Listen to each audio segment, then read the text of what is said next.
আমাদের বাচ্চাদের দ্বারাই আমাদের আবার ছোটবেলার স্মৃতিগুলো জাগ্রত হয়। আসসালামু আলাইকুম, কেমন আছেন সবাই? আশা করি সবাই ভালো আছেন। আমি আল্লাহর রহমতে ভালো আছি। চলে আসলাম নতুন একটা ভিডিও নিয়ে।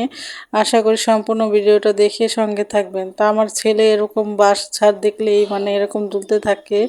এরকম ছোটবেলা আমরাও দুলতাম। আর এখানে ছোট্ট একটা মিষ্টি কুমড়া আসছে। মিষ্টি কুমড়াগুলো হয় কিন্তু পড়ে যায়, জানি না কেন। আর কিছু মিষ্টি কুমড়ার শাক নিয়ে আসলাম। তো এগুলা ভাজি করব, অনেক দিন ধরে শাক খাওয়া হয় না। তো যাই হোক, এই যে শাকগুলো এখন বাছার জন্য চলে গেলাম। আর শাকগুলা কিন্তু একটু কাটা কাটা টাইপের। এই তো শাকগুলা বাছার আগে মেয়ে বলল যে আমাকে একটু চিপস ভেজে দাও, আমি খাবো। এটা সন্ধ্যার সময় ছিল, তাই চিপস ভাজতে চলে আসলাম। এই তো এখানে অনেক চিপসই ভাজছি আমি। আবার একটু আধটু ভাজতে পারি না, আমার অনেকগুলাই ভাজা লাগে, ভালো লাগে না বারে বারে ভাজতে।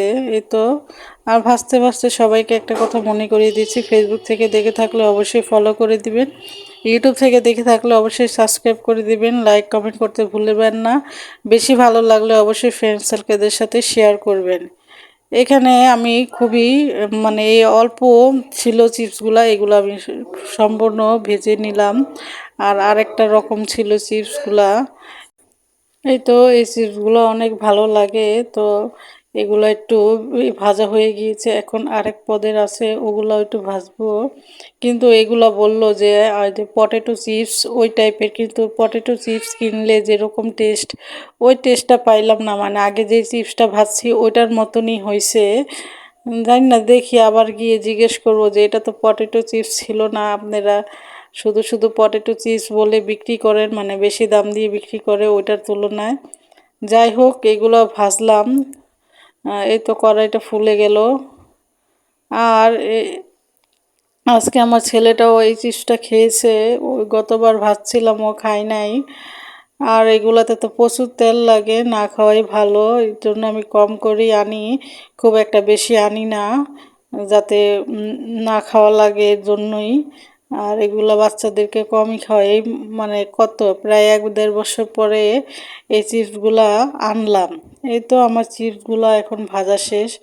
আর ভাবলাম যে এই বাড়ির থেকে ভুট্টা এনেছিলাম, তো এগুলো তো নর্মাল ফ্রিজে আমি রেখে দিয়েছি, তো এগুলা দিয়ে না পপকর্ন হয়, কয়টা হয়, কিন্তু আজকে পপকর্ন তেমন হয় নাই। তো যাই হোক, এই যে এরকম একটু ফাটা ফাটা ধরনের মানে হয়, এগুলা কিন্তু খেতে ভালোই লাগে। আর এগুলাই আমার কাছে ভালো লাগে, আমি বেছে বেছে ওগুলাই খাই। আর যেগুলা ফুলছে ওগুলা আমি খাই নাই। এই তো বেছে বেছে খাচ্ছিলাম, আর খেতে খেতে কিন্তু দাঁত ব্যথা হয়ে গিয়েছিল। যাই হোক, খেতে মন চাচ্ছিল, আর বৃষ্টির দিনে এসব ভাজা পোড়া একটু ভালোই লাগে। আজকে এই পর্যন্তই, আল্লাহ হাফেজ।